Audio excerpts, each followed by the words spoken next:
Hello. Today we're going to go through Adaptive Insights dashboarding tool. This is going to be referenced as Discovery, which you can see up here on the screen, and then also within the navigation bar here. Once you click on this link, it's going to take you to the first page. In this demo system, we have one dashboard set up, but it's possible to set up any number of different dashboards.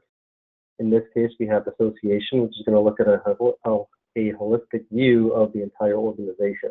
But if you wanted to customize to have one for your CFO versus your HR department or AP manager, you're able to do that and create custom dashboards for each. In this case, if we click into Association, it takes us into the actual dashboard, which along the top, you'll notice that there are these 6 tabs, each of which has a very different intent and unique intent. And you're able to customize, again, each of these to be whatever you'd like it to look at. You can have one, or you can have a dozen different tabs for one individual. Above that, you're going to notice a few filters. If I hit this drop down here, you can see that we have access to our organization chart. So within here, if you want to look at specific areas of your organization, you can, or you can look at a consolidated view. For instance, if I wanted to look at just some programmatic metrics for an individual program, I can do that right from this drop down here. Any change I make to this drop down is going to update all of the reports and charts within this dashboard. In addition, if you are multi-currency, you're able to hit this drop down and adjust to look at it in that other currency, and it's going to update all of the numeric values to align the conversion with the converted currency. In the upper right, you can also adjust the time period that you're going to be running this for. In this case, I'm running it for May 2018, but if you want to look at anything historical or even in the future, you can do that as well. Within these different components on the dashboard, you're able to click on this expansion option, which will then give you a clearer picture of what you're looking at. In this case, we're looking at a pie chart. And if at any point you wanted to omit a certain category, for instance, in this case, we're looking at programmatic expenses by program. This category here represents any programmatic expenses that are tied to a specific program. So if I wanted to omit those from this pie chart to get a true picture of what my programmatic direct expenses are, I simply click on that one option down here, and now it has updated all of the percentages to reflect what it looks like without that individual category. So in here, I can do the same thing. I can just keep on trimming out different parts of the chart.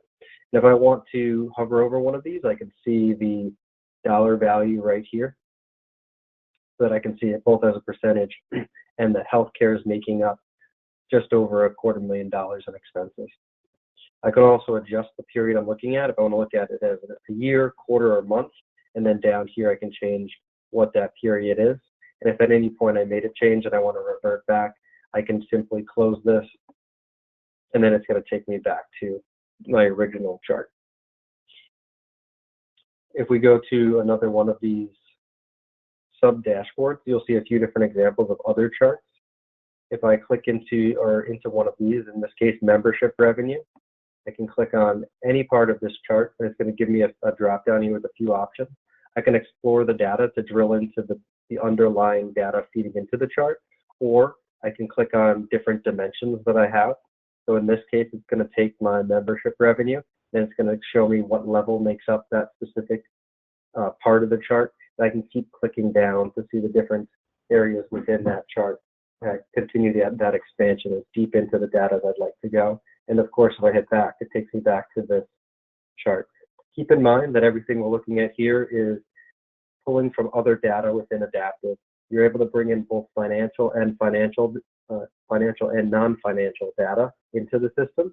And then once it's in, we're able to pick and choose what we have showing up on each of these different components. Another example would be a personnel sheet here, or personnel dashboard. So within here, if I click on this, you'll notice that there's quite a bit of programmatic or non-program specific expenses. If I just close that out, you'll notice that these are now showing up with a more accurate picture of those programmatic compensation. Down here is a scorecard, and you're going to notice that this is a bit different than the other charts and graphs, but it's still pulling in some summary data from other parts. In this case, the personnel sheet within Adaptive. And that's a quick overview of what the dashboarding has to offer.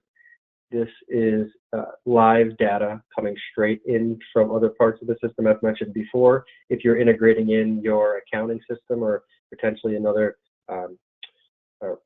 system such as Salesforce, that detail is going to feed into Adaptive, and you can marry and tie it all together within these dashboarding tools so that you have a clear picture on your entire organization.